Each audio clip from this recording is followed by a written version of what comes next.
Ini adalah khotbah terakhir saya dari sepanjang seri khotbah yang saya sampaikan dari tadi pagi.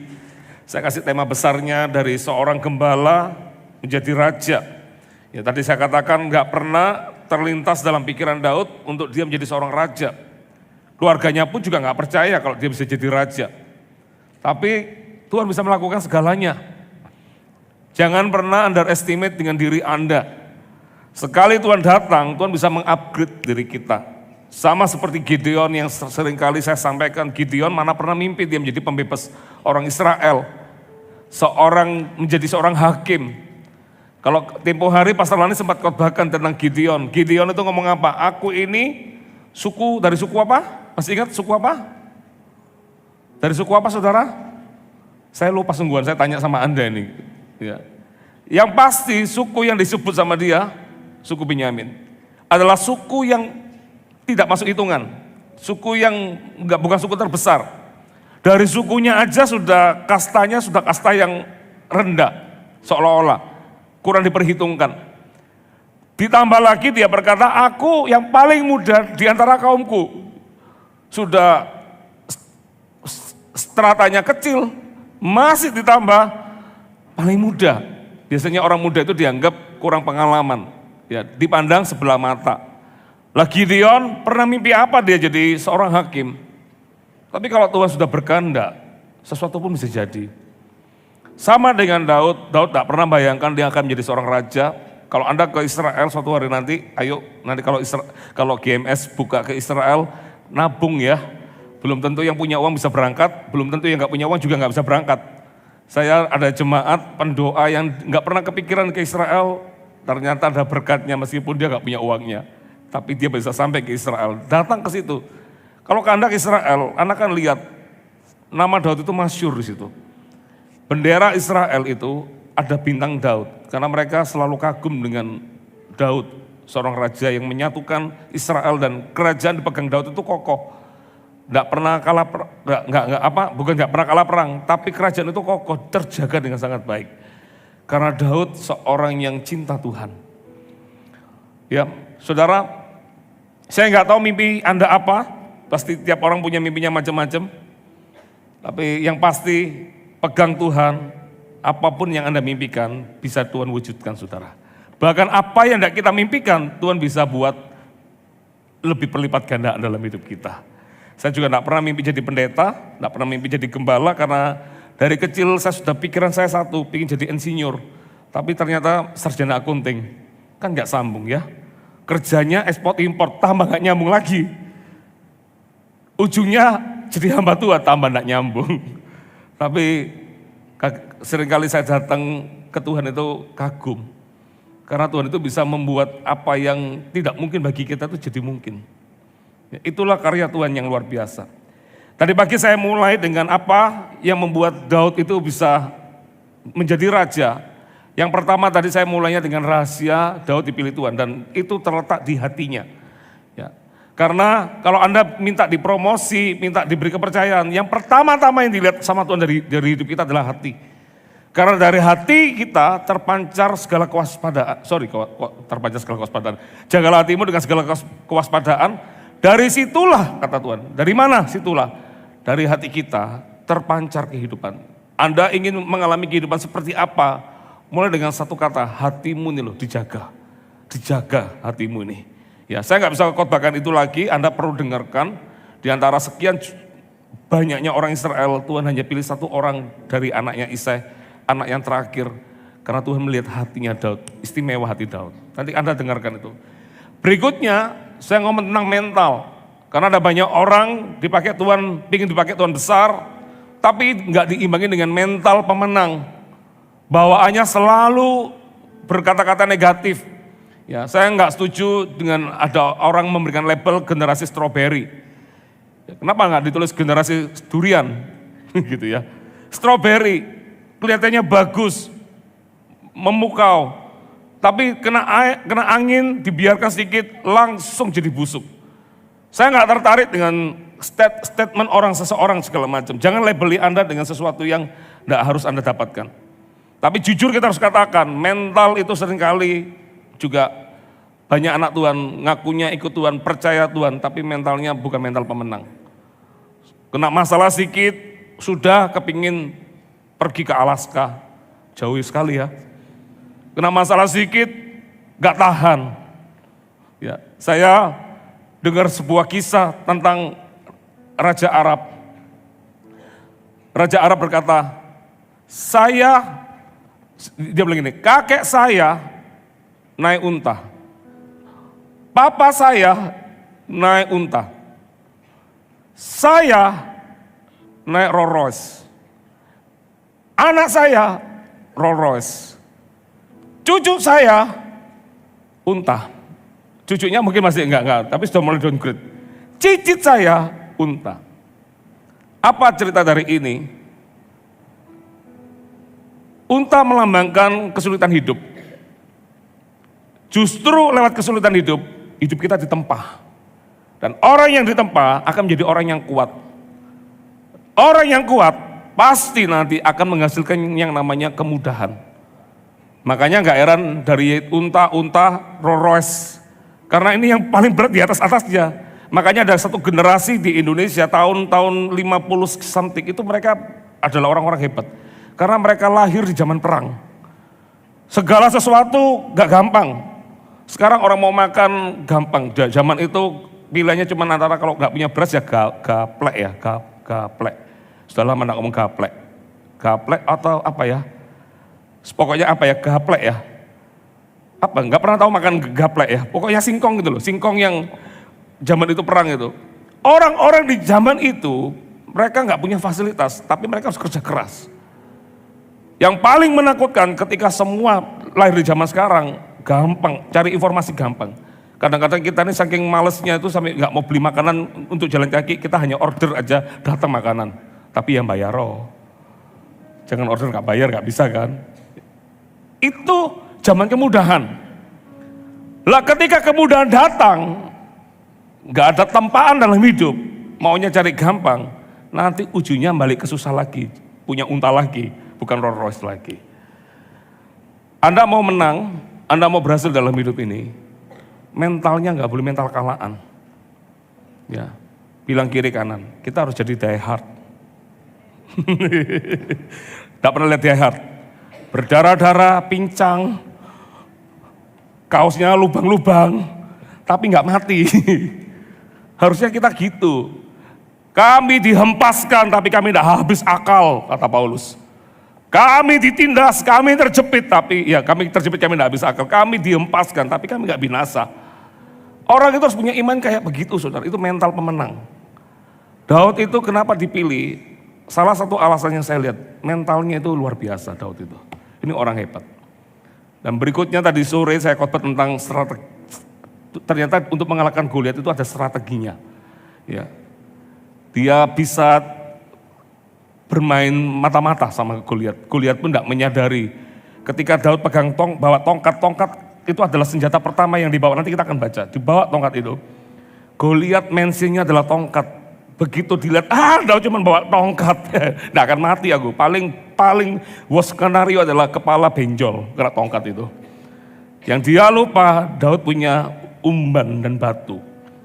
Ya, ini alih strategi. Saya nggak akan kupas itu lagi. Dengarkan khotbah YouTube. GMS dan Pasar. Nah, ini yang terakhir, judul khotbah saya adalah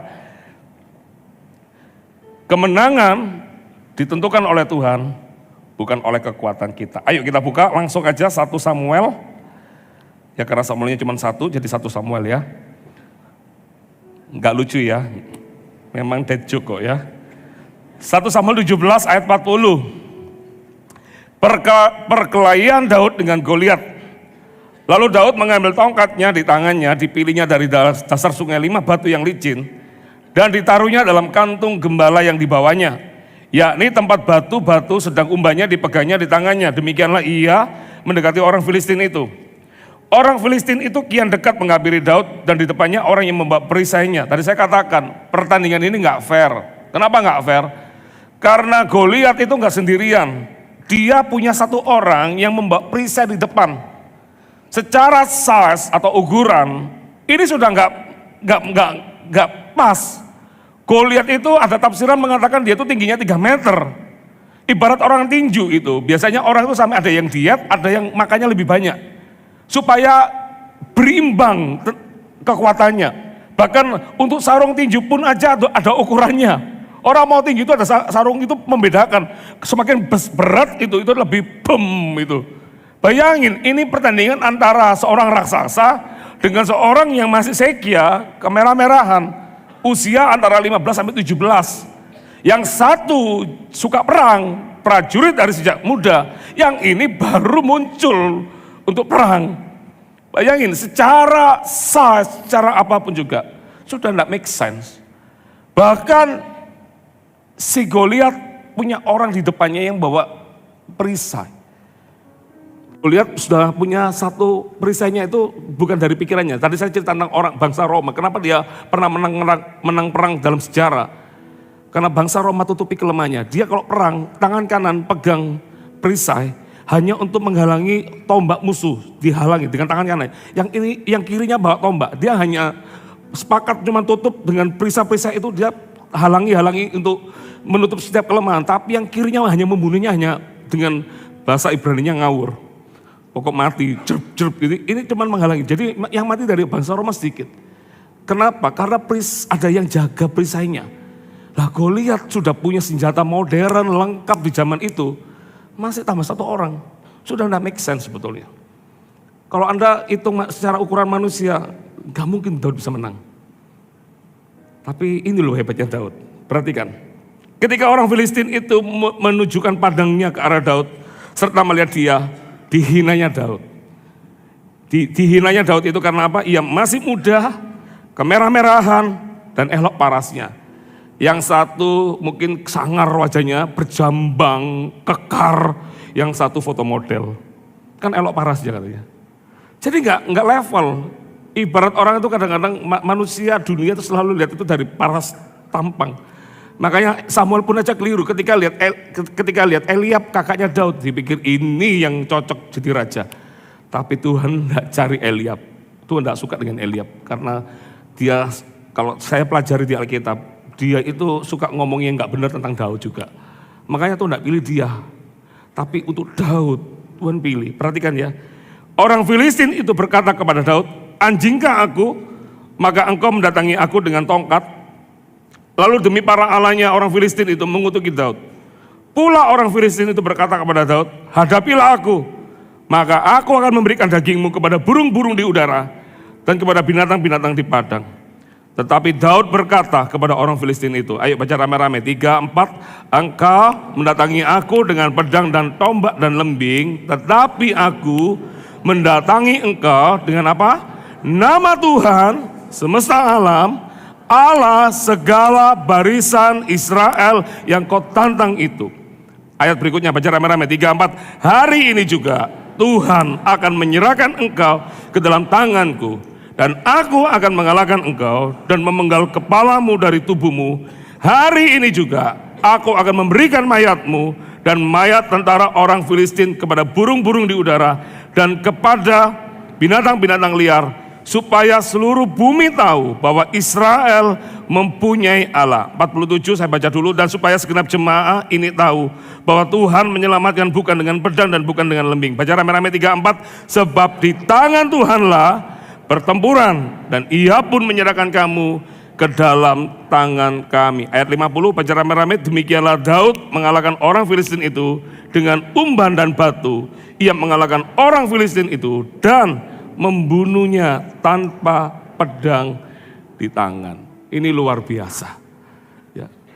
Kalau dunia mengatakan semakin besar kekuatanmu, maka semakin besar peluangmu. Tapi kalau di dalam kacamata Tuhan, semakin engkau tidak punya kekuatan, Tuhan akan menyatakan kasih karunia. Tuhan Yesus ajarkan kita di dalam kekurangan pun 500 ikan dihadapkan dengan 5.000 orang lagi yang belum makan. Ini kan terjadi huru-hara nanti, bisa demo situ. Tapi Tuhan dengan membawa 502 ikan berkata, "Bapa, aku percaya kepadamu, aku mengucap syukur kepadamu." Sesuatu yang sederhana, tapi ketika kita percaya Tuhan, yang sederhana pun bisa mengalahkan sesuatu yang kelihatannya luar biasa menurut kacamata dunia. Perhatikan kata-kata ini. Yang pertama, Kemenangan ditentukan oleh Tuhan bukan oleh kekuatan. Yang pertama, perhatikan. Kemenangan ditentukan oleh siapa yang bersama kita, bukan dari apa yang kita miliki. Saya ulangi lagi. Kemenangan ditentukan oleh siapa yang bersama kita, bukan apa yang kita miliki. Tadi saya katakan, Goliat dengan Daud itu sudah beda kelas. Yang satu suka perang, yang satu sudah jadi prajurit di masa mudanya. Yang ini baru tanding. Ibaratnya yang ini sudah sering latihan, yang ini latihannya lawannya singa. Yang ini Goliat raksasa.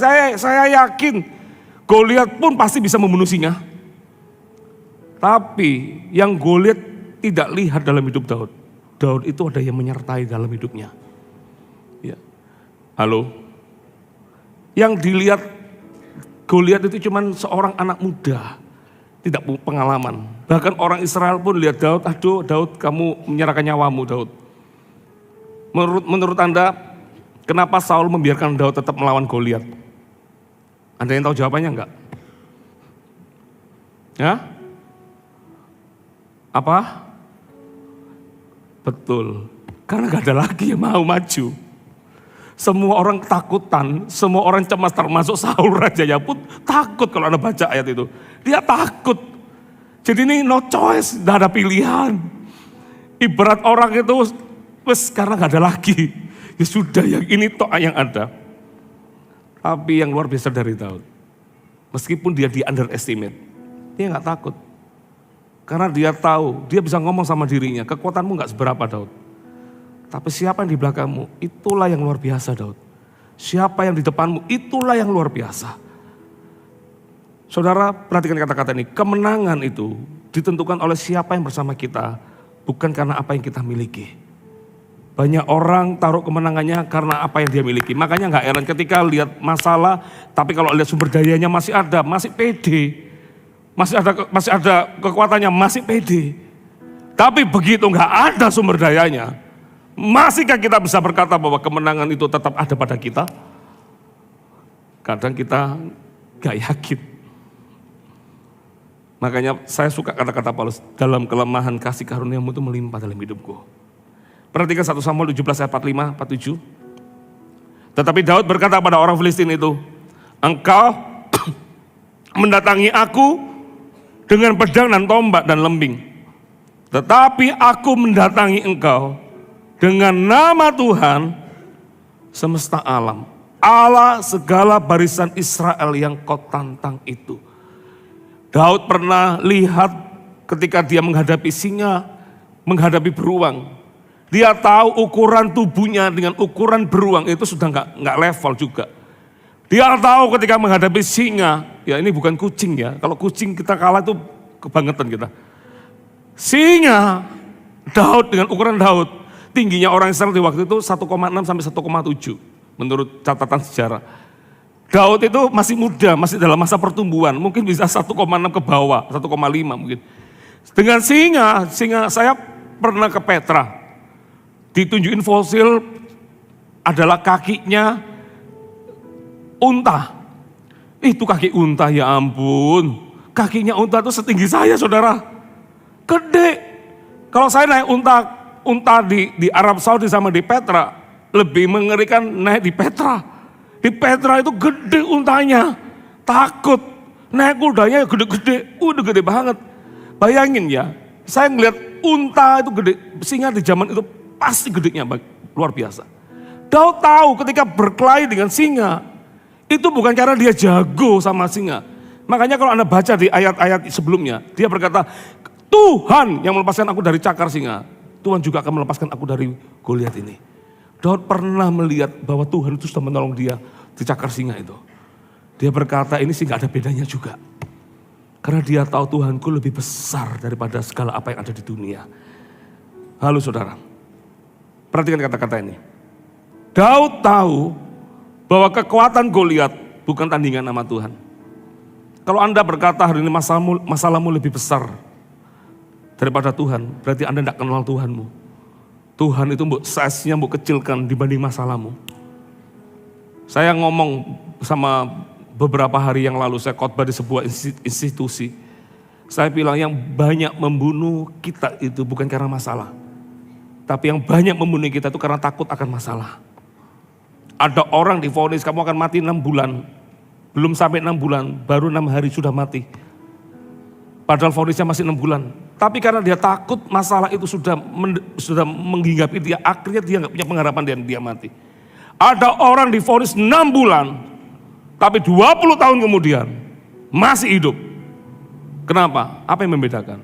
Karena yang divonis 6 bulan itu, dia melihat Tuhanku itu lebih besar daripada penyakitnya. Anda ada di posisi mana? Daud melihat Goliat ini bukan tandingan sama Tuhanku. Pasti lewat ini. Yang membedakan Daud bukan senjatanya, tapi penyertaan Tuhan di dalamnya. Makanya kalau bersama Tuhan ya, Anda harus pegang janjinya. Iman itu timbul dari pendengaran akan firman Tuhan. Kalau yang Anda dengung-dengungkan adalah masalah Anda, perkataan-perkataan dari si jahat, intimidasi, kabar dunia, Anda akan takut. Tapi kalau Anda pegang Tuhan di hidup Anda, dengar firman supaya Anda dikuatkan, baca firman supaya Anda kuat. Kalau Daud bisa menang, aku pun bisa menang. Tuhannya sama. Kaulah Tuhan yang berjanji, tak sekalipun kau ingkari, kesetiaanmu sungguh terbukti. Kalau dulu Tuhan sudah selamatkan saya di sakit lever SGPT saya 4.000. Tuhan juga akan melepaskan saya dari setiap masalah yang ada. Kalau dulu saya pernah mengalami LSM ditutup gerejanya bisa dibuka lagi, dipakai lagi. Tuhan juga yang sama yang bisa menolong saya ketika menghadapi masalah. Karena masalahnya boleh beda-beda topik.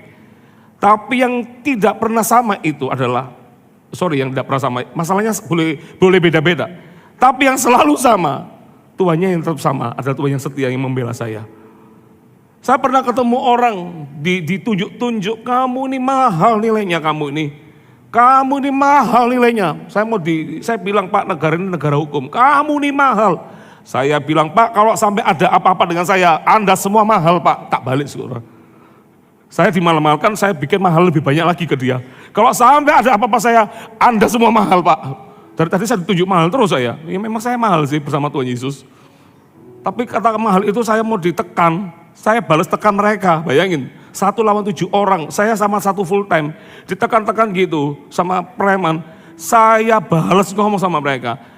Dia bilang, kamu pokoknya malu. Dia gebrak meja, brak. Saya bilang, loh Bapak maunya apa? Loh tambah marah dia. Dipikir-pikir lagi, kok berani saya di waktu itu? Karena saya cuma lihat Tuhanku jauh lebih hebat, jauh lebih besar. Saya kedatangan orang-orang tanda kutip titik-titik bodrek. Dia nggak punya eksemplar tapi dia bisa bikin berita. Didatangi di rumah saya 4 orang mau difoto. Katanya pokoknya kita akan foto Bapak. Saya bilang saya nggak mau difoto sama Anda. Saya punya hak untuk Anda nggak bisa foto saya. Saya melewati itu semua di masa itu, masih muda jadi gembala. Saya pikir kok jadi gembala kok banyak urusan begini ya. Dulu kerja ekspor impor gak begini loh. Kok jadi gembala kok jadi begini ya. Makanya kan saya pernah bilang lihat tukang bakso tuh loh. Saya pikir tukang bakso kayaknya lebih enak daripada jadi pendeta kayaknya. Terus Tuhan tanya sama saya, kamu mau jadi tukang bakso? Enggak Tuhan, tetap jadi pendeta Tuhan. Makanya setelah 23 tahun masih tetap sama jadi pendeta. Saya enggak mendiskreditkan setiap orang enggak. Kalau saya enggak dipanggil menjadi tukang bakso, kalau saya dipanggil tukang bakso, saya akan jadi tukang bakso yang excellent di situ. Saya akan jadi tukang bakso yang akan melakukan do the best di situ. Do my best. Tapi karena saya nggak dipanggil di situ, meskipun saya ada tantangan, saya cuma tahu satu hal, Tuhanmu tetap sama, Sam. Tuhan yang dulu menyertaimu di masa mudamu, Tuhan yang sama menyertaimu juga masih masa muda sekarang. Masih muda kan sekarang. Dan untuk masa muda ke depan saya juga masih tetap muda. Tuhan yang sama menyertaimu. Bagi Daud, Goliat itu bukan masalah size. Iya, size-nya gede. Iya, orang Israel semua takut. Tapi aku lihat Tuhanku jauh lebih besar. Bisa enggak Anda lihat Tuhanmu lebih besar? Oh enggak ada yang amin. Ya sudah, mari kita selesai. Tuhan kita tuh jauh lebih besar, saudara. Tuhan kita jauh lebih besar. Ingat ya tadi saya katakan yang membedakan Daud itu bukan karena senjatanya. Tapi penyertaan Tuhan dalamnya. Itu yang membedakan. Yang kedua, catat baik-baik. Kemenangan pada akhirnya ditentukan oleh iman, bukan karena penampilan. Ya. Kadang orang itu selalu melihat apa yang tampak. Kita seringkali gampang menilai zaman. Lihat awan, kita berkata, ayo siap payung, akan hujan. Coba tinggal di Melbourne. Anda akan dibuat kaget-kagetan dengan satu hari itu. Betul ya, Chris? Panas, wah buka jaketnya. Baru dibuka, tiba-tiba datang hujan. Payung yang keluar. Jadi orang-orang di sana itu bawa payung, bawa apa lagi ya, Chris? Pokoknya macam-macam. Cuaca itu bisa berubah. Anda nggak bisa lihat, orang tuh gampang menilai ya. Ngelihat sesuatu itu cuma dilihat dari keadaan kasat mata. Tapi iman itu harusnya nggak melihat dari apa yang kelihatan tampak mata. Jangan jadi orang kayak Thomas. Aku tidak akan percaya sebelum aku mencucukkan jariku. Tuhan berkata apa? Berbahagialah orang yang percaya sekalipun tidak melihat. Karena banyak orang itu butuh bukti dulu baru percaya. Kenapa gak dibalik? Aku percaya dulu baru aku akan melihat mujizatku terjadi. Karena perhatikan kata-kata ini, kemenangan ditentukan oleh iman. Bukan karena sesuatu yang kelihatan, yang tampak mata di kita, penampilan. Bagi Daud ketika dia menghadapi Goliat, dia di underestimate sama banyak orang, termasuk Saul. 1 Samuel 17 ayat 32, perhatikan sampai ayat 37. Berkatalah Daud kepada Saul, janganlah seseorang menjadi tawar hati karena dia. Hambamu ini akan pergi melawan orang Filistin itu. Ketika Daud ngomong gitu, saya bisa bayangkan Saul. Saul aja yang tinggi, lebih tinggi dari Daud aja takut. Rakyat Israel banyak itu pun takut. Daud dengan pedenya, janganlah tawar hati. Sudahlah, ini loh pendekar ini akan muncul gitu ya. Tapi tidak pakai bahasa itu, dia pakai bahasa lebih halus. Janganlah seseorang menjadi tawar hati karena dia. Hambamu ini akan pergi melawan orang Filistin itu. Lihat jawaban Saul apa. Tetapi Saul berkata kepada Daud, tidak mungkin engkau dapat menghadapi orang Filistin itu untuk melawan dia. Sebab engkau masih muda. Bahasa Ibraninya sekia, kamu masih muda. Masih bau kencur. Saya dulu pernah loh di demo sama orang itu dibilang bau kencur saya. Mana pendetanya? Itu, oh masih bau kencur, digitukan saya. Memang saya bau rempah-rempah, empon-empon. Full timer ngomong sama saya, kok kamu dibilang bau kencur kok? Oh iya tak, gak apa-apa daripada bau tanah. Kadang-kadang dunia itu selalu lihat sesuatu itu cuma dari, ya dilihat.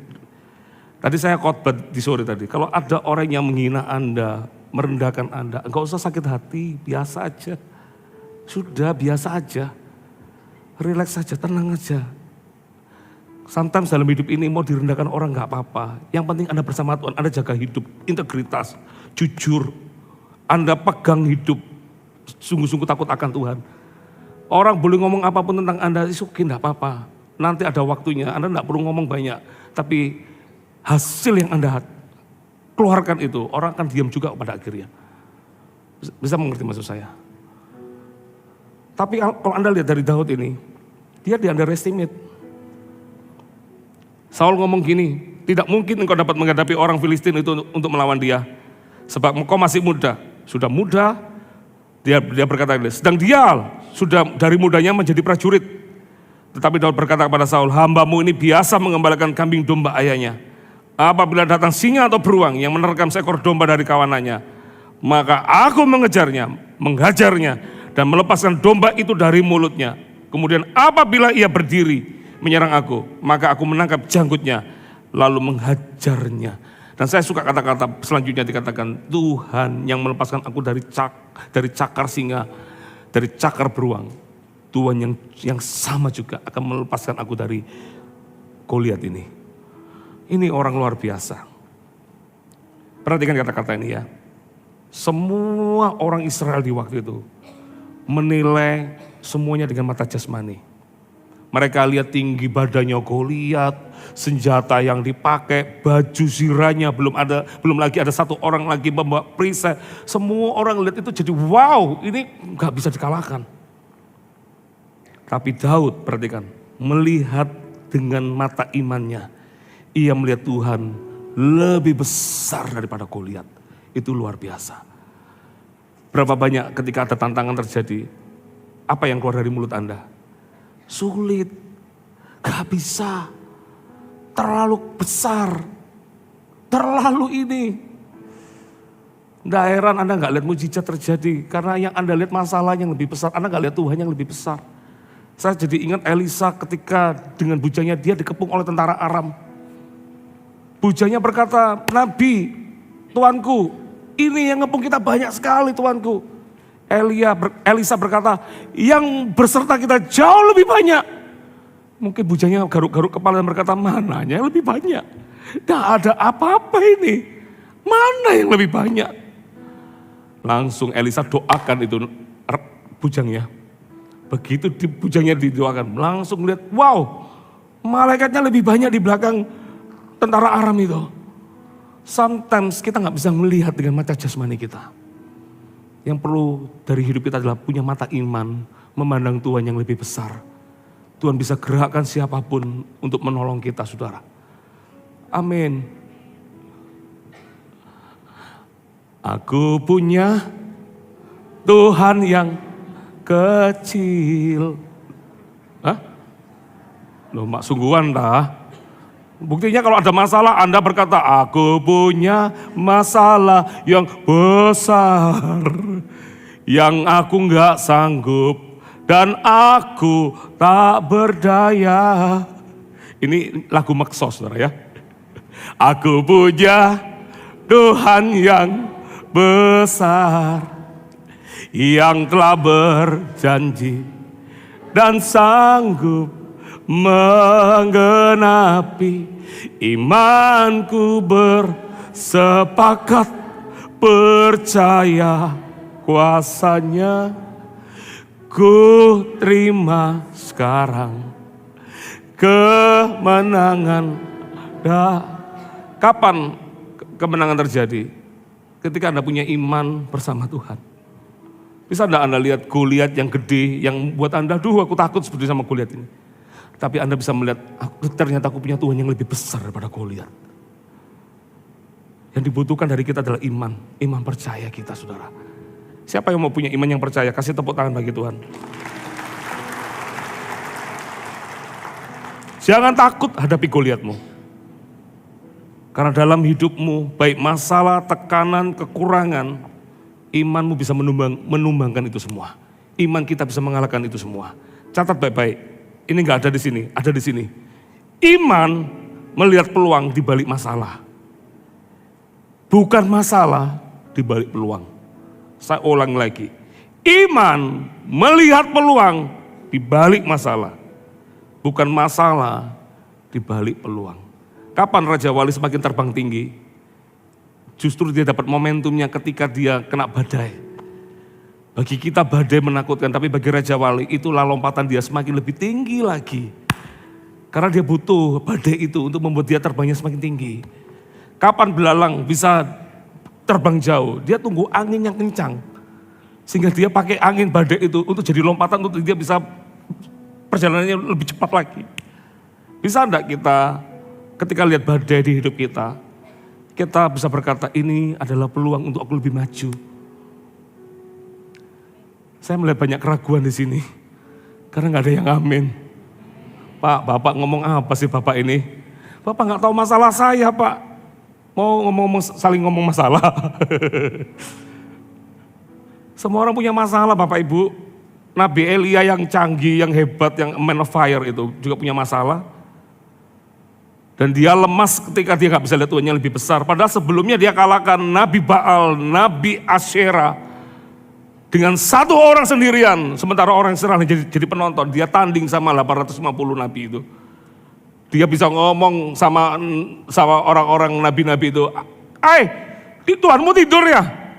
Kurang kamu teriak-teriaknya, panggil Tuhanmu. Disuruh dia sendiri, karena mereka punya pertandingan, siapa yang korban bakarnya dimakan api, dialah Tuhan sesungguhnya. Disuruh dia paling siang, ayo kamu, teriak-teriak, ayo kurang keras. Diejek itu nabi-nabi itu. Dan Elia nggak cuma main kaleng-kaleng dia langsung siapkan korban bakaran. Sudah malam lagi, nggak ada matahari, nggak ada pertolongan manusia nih. Ibarat kalau ada mau bantuannya sudah tertutup. Nggak cukup dengan itu, dia buka air, terus diminum. Saya haus saudara ya. Terus disiram 3 buyung atau 4 buyung saya lupa. Pokoknya 4 buyung 3 kali atau 3 atau pokoknya antara itu. Dia siram dan ayat Alkitab mengatakan itu paritnya sampai korban bakarnya basah, itu airnya masih sampai meluber. Mana ada orang minta api, membakar api, kalau Anda bakar-bakar, terus arangmu mbok siram air itu orang gila, betul nggak? Kalau orang nggak super pede, nggak mungkin dia lakukan itu. Saya pernah coba jadi penjual sate, maksudnya bukan jualan sate sih, saya bikin sate. Itu bakar arang itu lama sekali karena arangnya sudah lama nggak dipakai. Itu aja pakai bantuan bahan bakar baru bisa terbakar. Lah ini siram air, bukan bensin. Dan apa yang terjadi? Itu api dari surga membakar, bom. Langsung 850 digorok sama si Elia kalau Anda lihat baca di Alkitab. Tapi ketika Isabel kasih SMS sederhana, bro Elia, kalau kamu tidak terjadi seperti nabi-nabiku, jangan panggil aku Isabel, namanya Isabel. Jangan panggil aku Isabel. Langsung ditanya sama Tuhan, Elia kamu ngapain di sini? Aku mau mati Tuhan. Kenapa? Apa yang membedakan Elia? Elia tetap orang yang sama. Tapi yang beda ketika dia menghadapi Nabi Baal, dia bisa melihat Tuhannya lebih besar. Tapi ketika menghadapi Isabel, yang perempuan itu, Isabel itu, dia melihat Tuhannya nggak lebih besar daripada Isabel. Karena dia lihat ini istrinya Raja Ahab, aku mati nih kalau ketemu sama dia. Dalam hidup ini kalau kita nggak bisa lihat Tuhan yang lebih besar, mau siapapun Anda nggak akan pernah mengalami kemenangan saudara.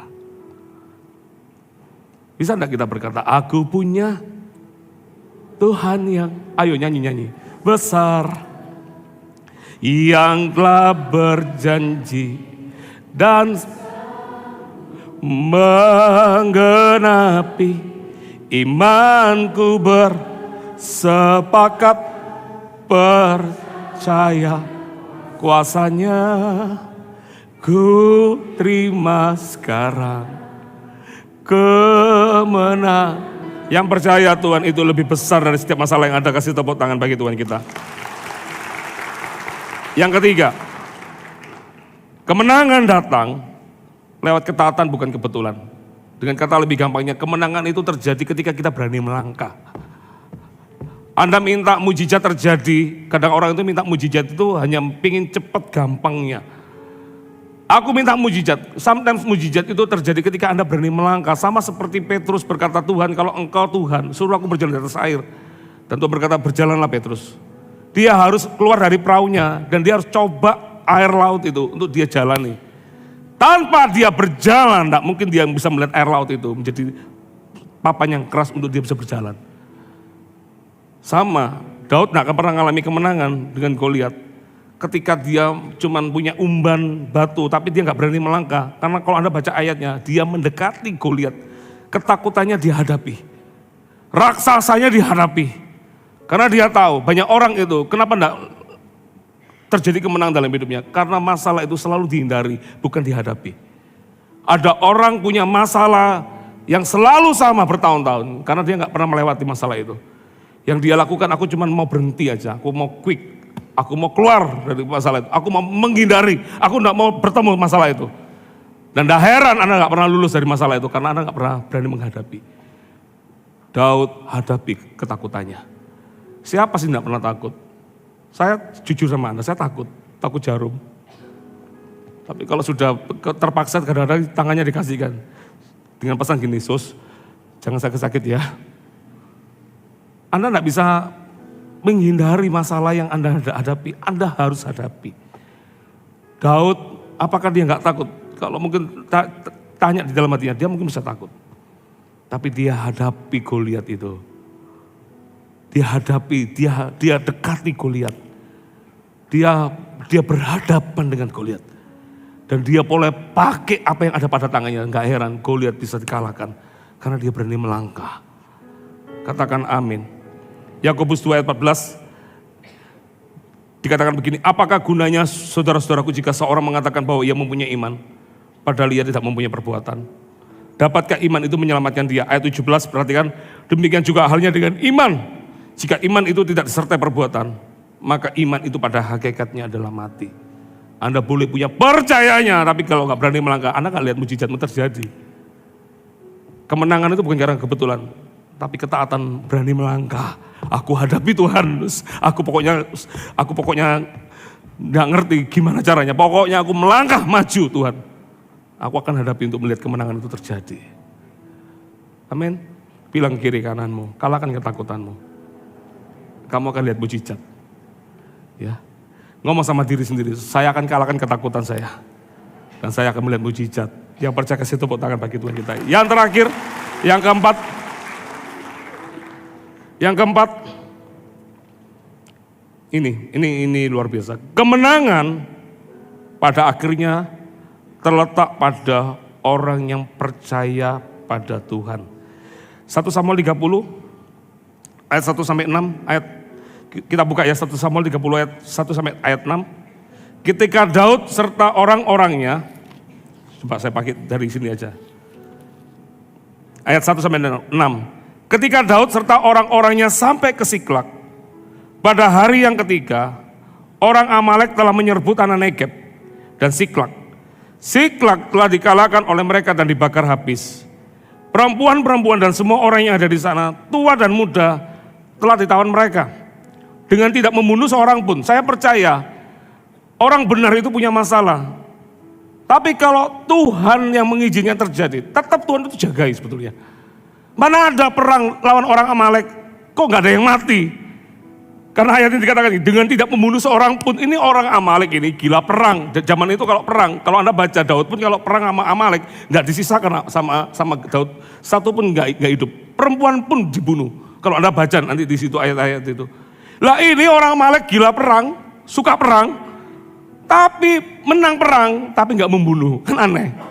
Karena saya tahu, kalau Tuhan tidak izinkan sesuatu terjadi, tidak akan terjadi. Kadang-kadang ketakutan kita tuh bisa lebih besar. Nanti jangan-jangan gini, jangan-jangan gitu. Kalau Tuhan ada di hidup kita, sudahlah. Tidak akan terjadi sesuatu. Pokoknya satu hal yang kita perlu tahu adalah jaga mulut. Jangan ngomong sesuatu yang kalah, supaya nggak dicuri oleh si jahat. Tapi teguhkan imanmu kepada Tuhan. Aku percaya Tuhan. Tapi coba lihat.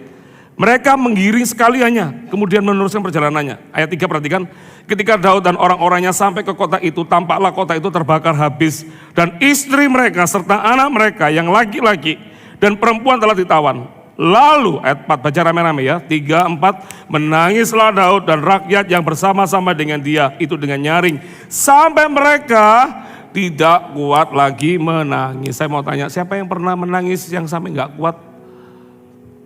Oh di sini nggak pernah nangis seperti itu. Wih ini ternyata happy semua. Dari wajah kelihatan happy semua. Siapa yang pernah nangis itu? Oh pernah banyak. Oh ternyata banyak ya. Oh ternyata banyak. Kenapa Anda menangis sampai nggak bisa menangis lagi? Pasti masalahnya nggak. Itu masalah pasti berat. Hanya orang yang mengalami masalah berat sampai nangis pun sampai nggak bisa nangis. Karena sudah habis air matanya. Daud ngalami ini. Dia sudah ngalami di mana dia menangis. Saya mau kalau tak tarik mundur ayat ini, di 1 Samuel 29, dia itu baru disuruh pulang sama Akis, raja orang Filistin. Mau ikut perang, disuruh pulang. Pulang Daud, kamu gak diterima di sini. Dia ngalami penolakan. Kenapa dia di Filistin? Saya mau tanya sama Anda, kenapa dia di Filistin? Padahal jelas Filistin adalah bangsa yang berperang sama Israel. Karena satu alasan, karena dia lari dari Saul, dia pergi ke Filistin, dia jadi sampai dicinta sama Akis, raja orang Filistin. Akis itu sampai berkata, aku ingin jadikan dia pegawai selamanya, karena ini orang hebat, menang perang terus juga.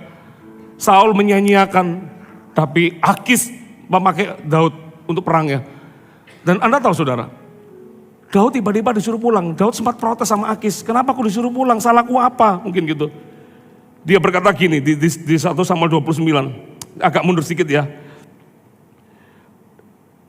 Ayat 8. Tetapi Daud berkata kepada Akis, apa yang telah kuperbuat? Dan kesalahan apa yang kau dapati pada hambamu ini? Sejak saat aku menjadi hamba kepadamu sampai hari ini. Sehingga aku tidak boleh ikut pergi berperang melawan musuh Tuanku Raja. Lalu Akis menjawab Daud, aku tahu engkau ini memang kusuka seperti utusan Allah. Hanya para panglima orang Filistin telah berkata ia tidak boleh pergi berperang bersama-sama dengan kita. Jadi dia disuruh pulang. Kerja excellent tiba-tiba di fire ya, dipecat. Kamu pulang, sudah kena masalah dipecat. Pulang sampai rumah, lihat anak istri semuanya ditawan. Dia nangis, waduh itu menangis sampai sudah gak ada nada, habis suara. Coba lihat ayat 5. Juga kedua istri Daud ditawan, yakni Ahinoam, perempuan Israel, dan Abigail bekas istri Nabal orang Karmel itu. Pasal 30 ayat 6, baca rame-rame 34. Dan Daud sangat terjepit karena rakyat mengatakan hendak melempari dia dengan batu. Seluruh rakyat itu telah pedih hati, masing-masing karena anaknya laki-laki dan perempuan. Di situ Daud bisa ngomong sama tentaranya, bro, sis, aku juga kehilangan. Kalau kamu cuma salahkan itu kepada aku seorang, kamu tidak fair. Aku juga kehilangan sama kepadamu. Bayangin, dia sendiri sedih, masih lagi rakyatnya melemparkan kesalahannya kepada dia, dilempari batu sama rakyatnya sendiri. Ini sudah jatuh, tertimpa tangga, benjut kepalanya, masih masuk selokan, kurang lebih dalam, ditutup selokannya, sampai tidak bisa lihat, dia sendiri nggak bisa lihat apa-apa di situ. Tapi ini luar biasa dari Daud. Baca rame-rame ayat berikutnya, dikatakan apa? Tetapi Daud menguatkan kepercayaannya kepada Tuhan Allahnya. Wow, saya kata-kata ini lompat hidup saya. Semakin besar masalahmu, kamu harus semakin besar percaya kepada Tuhan. Jangan bilang Tuhan, kok begini masalahnya? Harusnya kan masalahnya selesai dulu, baru masalah berikutnya. Ini masalah belum selesai, muncul masalah berikutnya. Dia menguatkan hatinya kepada Tuhan. Singkat cerita ya, dia tanya sama Tuhan, pakai Urim, dia tanya, Tuhan bisa enggak kami rebut kembali? Tuhan berkata, pergi Daud, kamu akan bisa. Begitu Tuhan ngomong, go Daud, dia melangkah, hadap itu orang Amalek itu.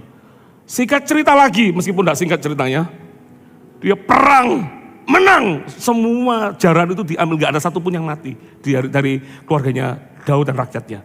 Dia menang perang. Dan ini loh yang lebih ajaib. Anda mau tahu tadi, saya tanya tadi, kenapa Daud ke Filistin? Kan saya sudah kasih jawaban, karena dia menghindari Saul. Dia itu sudah 4 kali mau dibunuh sama Saul, 2 kali lagi main kecapi, menghibur Saul, ditombak 2 kali.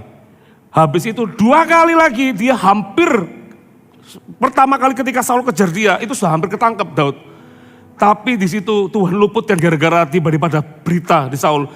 Filistin menyerang kita, akhirnya berbalik. Padahal dia sudah mau tangkap mau tangkap Daud. Di situ sampai akhirnya di peristiwa di En-Gedi atau saya lupa, itu dia potong puncak jubahnya Saul, dipotong. Dia ngomong, jangan bunuh aku. Kalau Anda berpikir bahwa musuh Daud itu adalah Goliat, yang paling susah buat Daud untuk kalahkan itu Goliat, bukan.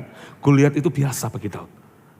Yang paling sukar untuk dia bisa kalahkan, meskipun dia tidak pernah anggap Saul itu musuh, itu adalah Saul, saudara. Karena ini papa mertuanya.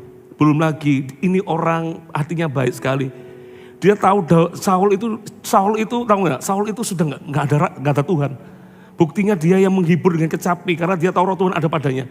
Saul itu sudah raja yang ditolak sama Tuhan. Dia diurapi sama Tuhan untuk jadi raja. Dia pun enggak keblinger, jadi sombong, enggak. Dia tetap melayani Saul dengan rendah hati. Waktu dia potong itu ayatnya berkata dia berdebar-debar. Karena dia tahu ini orang diurapi, aku enggak boleh celaka ini. Nanti Tuhan marah sama aku. 2 kali dia punya kesempatan untuk bunuh Saul. Tapi 2 kali enggak. Sampai dia berkata gini, kalau Anda baca di 1 Samuel 29 itu. Dia nyebrang ke Filistin itu karena satu alasan. Karena supaya aku enggak dibunuh. Sampai dia berkata dengan mungkin keputusasaannya. Dia berkata, coba ya saya tunjukin satu ayat ya. Di 1 Samuel 27, perhatikan ya. Tetapi Daud, ayat pertama, berpikir dalam hatinya, bagaimanapun juga pada suatu hari aku akan binasa oleh tangan Saul. Jadi tidak ada yang lebih baik bagiku selain meluputkan diri dengan segera ke negeri orang Filistin. Maka tidak ada harapan bagi Saul untuk mencari aku lagi di seluruh daerah Israel. Dan aku akan terluput dari tangannya. Itu pelari pun gak tanya Tuhan, dia juga pernah salah. Tapi karena dia pakai cara shortcut, pokoknya aku tak pergi ke Filistin dulu, aku tak menghindari Saul. Karena bagi Daud yang paling sulit dikalahkan, itu Saul. Dia dapat diurapi menjadi raja dari umur belasan. Itu untuk sampai menjadi raja itu butuh 15 tahun, saudara. Proses yang panjang. Tapi Anda tahu, saya mau kasih tahu satu kebenaran. 1 Samuel 30 itu Daud mengalahkan orang Amalek pada akhirnya. Dari masalah yang berat, dia nggak bisa nangis lagi, dia bisa rebut kembali. 1 Samuel 31 baca perikopnya aja, 3, 4, nggak ada di sini tapi adanya di sini. Apa perikopnya 1 Samuel 31? Saul mati. Saul mati. Berapa jaraknya Saul mati ini? Ada yang bisa jawab nggak? 3 hari setelah dia menang dari orang Amalek. Saya ketika baca ini, wow. Ada berapa banyak orang berkata, masalahku ini berat sekali Pak. Aku lihat semakin kesini jalannya tambah buntu Pak. Aku enggak lihat jalan terang Pak. Belum selesai satu, muncul satu lagi Pak. Muncul satu lagi Pak. Terus kapan menangnya aku Pak? Puji Tuhan, Daud itu enggak menyerah. Di Siklak dia enggak menyerah. Dia menguatkan hatinya di hadapan Tuhan. Dan yang dilakukan apa? Dia hadapi peperangan. Dan ini loh yang saya suka kata-kata ini. Lakukan bagianmu. Biarkan Tuhan melakukan bagiannya untuk kita. Aduh, kalau nggak ada amin itu saya sudah hilang 2 kilo kayaknya khotbah hari ini. Lakukan bagianmu. Jangan tanya kapan Tuhan masalahku selesai, kapan persoalanku selesai. Karena bagi Tuhan itu, bahkan yang kelihatannya Anda buruk sekalipun, Tuhan bisa bawa Anda dalam kemenangan. Tuhan bisa bawa kita dalam kemenangan. Anda tahu mimpi apa Daud? Tiba-tiba Saul, dia nggak bersuka cita dengan Saul mati, enggak. Kalau Anda lihat nanti dia puasa, bahkan ada orang ngaku, saya bunuh Saul. Berharap dia dapat sesuatu, tambah mati dia dibunuh akhirnya sama Daud. Daud nggak kesenangan kamu bunuh, itu kamu kok berani kamu, perkataanmu yang akhirnya membunuhmu. Dia nggak mau pakai tangannya dia, karena dia lebih mementingkan hatinya Tuhan di hidupnya. Dia nggak percaya dengan kekuatannya, dia lebih percaya dengan kekuatan Tuhan dalam hidupnya. Makanya dia nggak mau mengotori tangannya dengan dosa. Masalah itu nggak perlu Anda tolong untuk selesaikan. Tuhan tahu yang terbaik untuk menyelesaikannya. Dengan tanganmu bersih, Anda nggak perlu pakai cara ini cara itu. Belajar percaya saja sama Tuhan. Lihat, hanya 3 hari Saul mati, Daud diangkat menjadi raja. Dia menjadi raja atas Yehuda dulu. Nanti Isi-Boset anaknya Saul menjadi raja Israel cuma 2 tahun. Daud itu butuh 7 tahun berikutnya. Dia akhirnya menjadi raja atas seluruh Israel. Para tua-tua datang, kami mau jadi rakyatmu. Jadilah raja atas kami. Semua akan selesai dengan yang terbaik. Selama Anda mengandalkan Tuhan di hidup Anda. Apa masalahmu? Apa tantanganmu? Bisa enggak lihat Tuhan lebih besar? Bisa enggak lihat Tuhan itu lebih perkasa? Siapa yang percaya Tuhan lebih besar dari apapun juga? Kasih tepuk tangan bagi Tuhan kita. Mari kita bangkit berdiri.